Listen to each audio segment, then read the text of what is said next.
Hello everyone, मेरा नाम है Prince from making an achiever और आज हम स्टार्ट करने वाले हैं अपना लेक्चर 3 जिसमें हम देखेंगे पिथ पोल प्रॉब्लम्स।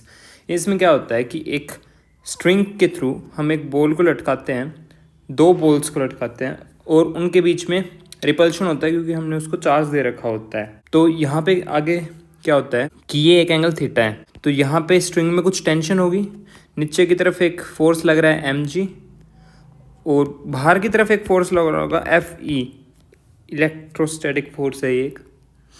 और ऊपर की तरफ अब हम इस टेंशन को दो वेक्टर्स में तोड़ देते हैं, टी कोस थीटा क्योंकि ये एंगल भी थीटा होगा, वर्टिकली अपोजिट एंगल्स हो गए, और ये टी साइन थीटा। तो इससे हमारे पास क्या इक्वेशन आती है, T sine theta is equals to Fe और दूसरी इक्वेशन आएगी T cos theta is equals to mg। तो अब अगर हम इन इक्वेशंस को डिवाइड करते हैं तो आफ्टर रेशियो हमारे पास बनता है साइन थीटा और कोस थीटा से tangent theta is equals to Fe upon mg। Fe को लिख सकते हैं के क्यू स्क्वेयर अपॉन में आर स्क्वेयर इंटू mg। अब एक अगला क्वेश्चन है, इस क्वेश्चन के अंदर क्या है कि एक मास है m जिसके पास q चार्ज है, दूसरा मास है m उसके पास भी q चार्ज है, हमने एक तीसरा मास m नोट रखा जिसके पास q नोट चार्ज है। तो अब यहाँ पे भी l पे लेंथ पे है, यहाँ पे भी l लेंथ के ऊपर है। तो अब मैंने इस पॉइंट को मैंने x बोल दिया जहाँ पे मैंने ये मास रखा है। अब क्या किया कि इसको मैंने थोड़ा सा इस तरफ डिस्प्लेस किया, तो ये क्या होगा कि वहाँ से जैसे ये यहाँ पे पहुँचेगा तो इसके ऊपर इसकी वजह से एक फोर्स, रिपल्सिव फोर्स लगने लग जाएगा, तो ये वापस आ जाएगा, इस तरफ चला जाएगा, इस तरफ चला जाएगा तो इधर लगेगा, धीरे धीरे ये ऐसे ऐसे ऐसे ऐसे ऐसे ऐसे करके वापस इसी जगह पे आके स्टेबल हो जाएगा। ठीक है, तो हम इसको बोलते हैं कि स्टेबल इक्विलिब्रियम के ऊपर है ये। बट अगर हम इसी जगह पे दूसरा देखें कि एक यहाँ पे हमारे पास Q है, यहाँ पे मेरे पास -2Q है, एक चार्ज है Q नोट, इसको रखना है, तो मैं इसको मान लेते हैं कि यहाँ पे रख देता हूँ। क्यों? क्योंकि स्टेबल मतलब इक्विलिब्रियम पे कहाँ पे पड़ेगा इक्विलिब्रियम, जैसे हमने पिछले लेक्चर्स में देखा था कि स्मॉलर चार्ज के पास पड़ेगा, जो भी इन दोनों में से जिसका भी मैग्नीट्यूड स्मॉलर होगा उस तरफ पड़ेगा, और दोनों के बाहर पड़ेगा, अंदर दोनों के बीच में नहीं पड़ेगा। तो हम मान लेते हैं कि ये यहाँ पे पड़ रहा है, इसकी वजह से इसके ऊपर एक रिपल्सिव फोर्स लग रहा है, ये repulsive force due to Q, और अट्रैक्टिव फोर्स लग रहा है ड्यू टू 2Q। ठीक है, और ये यहाँ पे इक्विलिब्रियम में है। तो अब मैं इसको अगर थोड़ा सा इधर डिस्प्लेस कर दूँ या मैं इसको थोड़ा सा इधर डिस्प्लेस कर दूँ तो क्या होगा कि इस वाले का उधर करता हूँ तो इस वाले का फोर्स ओवर पावर घट जाएगा क्योंकि उसका उधर दूर जा रहे हैं, वैसे भी इन्वर्सली है तो कम होता जाएगा, और इस वाले का ओवर पावर कर जाएगा। तो ये क्या होगा कि ये वापस इक्विलिब्रियम में आएगा ही नहीं, या आगे की तरफ निकल ही जाएगा। या फिर इसको हम राइट साइड पे शिफ्ट कर दें तो फिर -2Q ओवर पावर कर जाएगा और ये फिर उस तरफ चला जाएगा, यानी कि दोबारा स्टेबल उस इक्विलिब्रियम में नहीं आने वाला।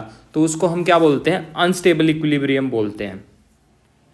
ठीक है, ये बेसिक बात समझ में आ गई। अब अगला स्टार्ट करते हैं। हम क्या करते हैं कि ना सेम वही क्यू एम हमारे पास था। ठीक है, तो अब मैंने क्या किया कि बीच में रख दिया एक एक्स पार्टिकल को, क्यू नोट एम नोट वाला, ये same scene q naught m naught. अब मैंने क्या किया, इसको थोड़ा सा एक्स से डिस्प्लेस कर दिया, एक पार्टिकल है, एक्स नहीं बोलते इसको, एक्स से डिस्प्लेस किया, हम यही बोलते हैं। तो फिर यहाँ पे जाने के बाद इसके पास नेट फोर्स आएगा कुछ ना कुछ, क्योंकि इस जगह पे तो नेट फोर्स 0 था, यहाँ पे कुछ ना कुछ आएगा जिसकी वजह से ये वापस अपनी इनिशियल पोजीशन के ऊपर जाने की ट्राई करेगा। तो हम उसको क्या बोलते हैं, एफ नेट।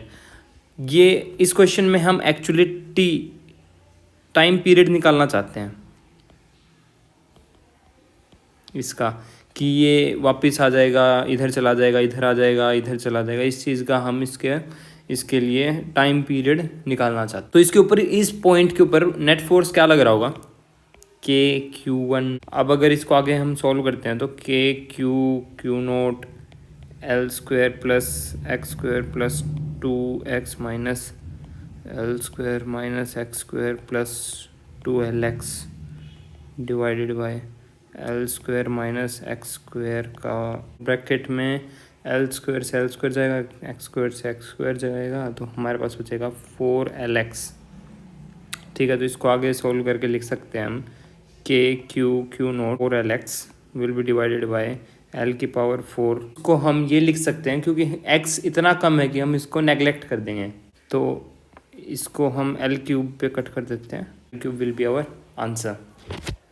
तो अब हमारे पास फोर्स तो आ गया। अब टाइम पीरियड के लिए हम क्या करते हैं, 2 पाई अंडर रूट, ये हमने 11th का थोड़ा सा ज्ञान का यूज़ किया है और ये निकाल के लेके आए हैं। तो ये कहाँ से लेके आए हैं, जो हमारे पास ये पोर्शन है हम ये कहाँ से लेके आए हैं, एक्चुअली टी क्या होता है 2πm/k, और यहाँ पे हम देखते हैं f = kx, तो k x और x ये हो गया, तो बाकी बची हुई चीज़ क्या है k, तो यहाँ से हमने इसको उठा के वहाँ पर पुट कर दिया है। ठीक है, अब मैं यही करने वाला हूँ कि एक टॉपिक का अलग से ही वीडियो डालूंगा, तो ये हो सकता है कि नंबर ऑफ लेक्चर ज़्यादा हो जाएं, बट किसी को टिपिकली पिथ वॉल प्रॉब्लम के ऊपर ही वीडियो देखनी है तो वो डायरेक्ट यही देख सकता है, उतना पार्ट ही देख सकता है। Thank you for watching making an achiever. Please like share and subscribe यार, बढ़वा दो सब्सक्राइबर्स जल्दी जल्दी।